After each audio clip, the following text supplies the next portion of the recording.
রক্তস্নাত জুলাইয়ের গণ-অভ্যুত্থানের পর ছাত্র জনতার অনুরোধে ২৬ বছর বয়সী তরুণদের নিয়ে ৮৪ বছর বয়সী নোবেলজয়ী অর্থনীতিবিদ ডক্টর মোহাম্মদ ইউনূস দায়িত্ব নেন নতুন বাংলাদেশ পরিচালনা করার। জন আকাঙ্ক্ষা পূরণের শপথ নেওয়া অন্তর্বর্তী সরকার ইতিমধ্যেই বেশ কিছু পরিবর্তন আনতে সক্ষম হয়েছে।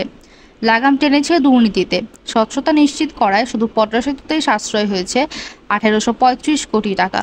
কমেছে জ্বালানি তেলের দাম, কিছুটা স্বস্তি মিলেছে নিত্যপণ্যের বাজারেও।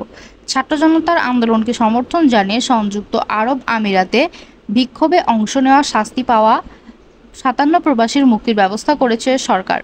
অথচ শেখ হাসিনার সরকারের প্রবাসী কল্যাণের প্রতিমন্ত্রী জানিয়েছিলেন তাদের মুক্তির বিষয়ে হস্তক্ষেপ করবে না বাংলাদেশ।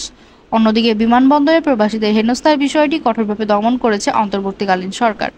এয়ারপোর্টে ফিরেছে স্বস্তি। ভারত থেকে নেমে আসা পানির ঢলে দেশের দক্ষিণ পূর্বাঞ্চলে নেমে আসে ভয়াবহ বন্যা।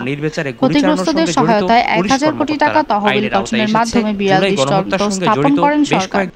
অন্যদিকে প্রায় ৬০ লাখ পানিবন্দী মানুষের পাশে দাঁড়ায় ১৬ কোটি মানুষ।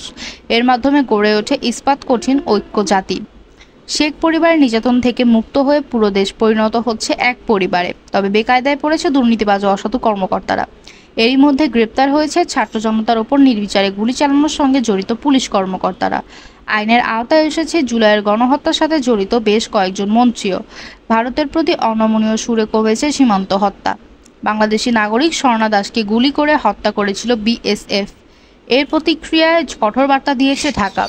তিস্তার পানি বণ্টন নিয়েও জানানো হয়েছে দাবি আদায়ের কথা, যা ইতিপূর্বে ছিল অকল্পনীয়। সরকারের কাছে মানুষের প্রত্যাশা অনেক, তা পূরণের চেষ্টা চালাচ্ছে সরকার।